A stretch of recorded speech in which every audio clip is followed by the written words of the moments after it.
Welcome back, everybody. This is Big History. I'm Rachel Hansen. All right, today's driving question is, dun, da, da, da, how did the world become interconnected? How did the world become interconnected? I'm sure that you know the nursery rhyme. Let's see if you can fill in the blank. In blank, Columbus sailed the ocean blue. That's him. That's Columbus sailing the ocean blue. So insert the year here. Sometimes my students have trouble with this. In 1942, Columbus sailed the ocean blue. Nope, that seems a bit too recent. 1882. 1562. Do you know it? In 1492, Columbus sailed the ocean blue and set off this world of interconnection that we know today. Up until that point, 1492, the world existed in 4 big regions. There was Afro-Eurasia, the Americas, North and South, Australia, and the Pacific. Because out in the Pacific, on these Pacific islands, were societies of people. And in each of these different regions or zones of the world, there were different resources. And the geography really determined what kind of plants your diet was made up of and the animals that you ate or that you used for work. And it often determined the pace of innovation that you were able to sustain because of that resource base. But at some point, these 4 zones of the world became interconnected. And today, we're going to look at how that happened.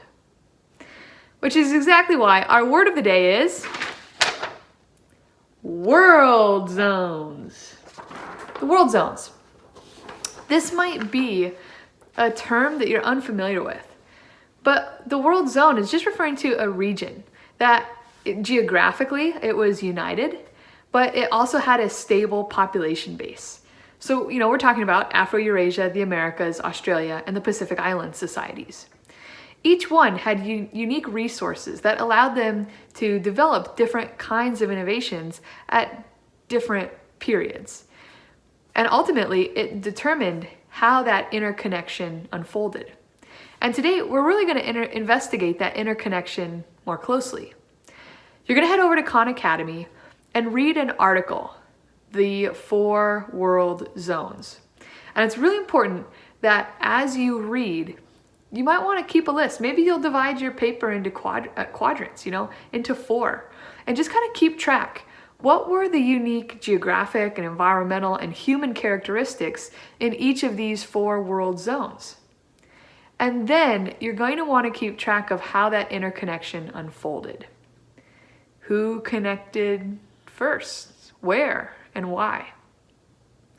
All right, get over there, read the article, get that brain going, and then we'll come back and talk about it. Welcome back.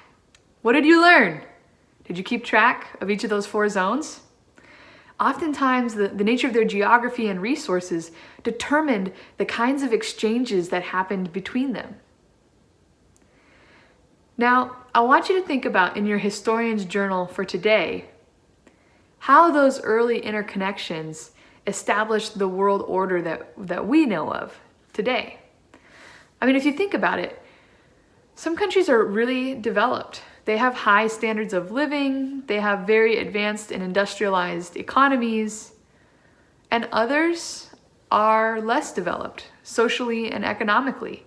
They have lower life expectancies, they still are struggling dealing with infectious diseases, and they have lower levels of wealth and economic development. So how did these initial interconnections develop this global hierarchy and divide that we see today? Go think about it. Write about it in your journal. And tomorrow, we're going to come back and expand on these ideas even more. Thanks for being here. I'm so glad that you are sticking with us. I hope you're not running out of flannels. I know. Flannels are wonderful. All right, y'all. Be good and take care. And we'll see you back here tomorrow for Hump Day. Alphonse will be here. Bye, y'all.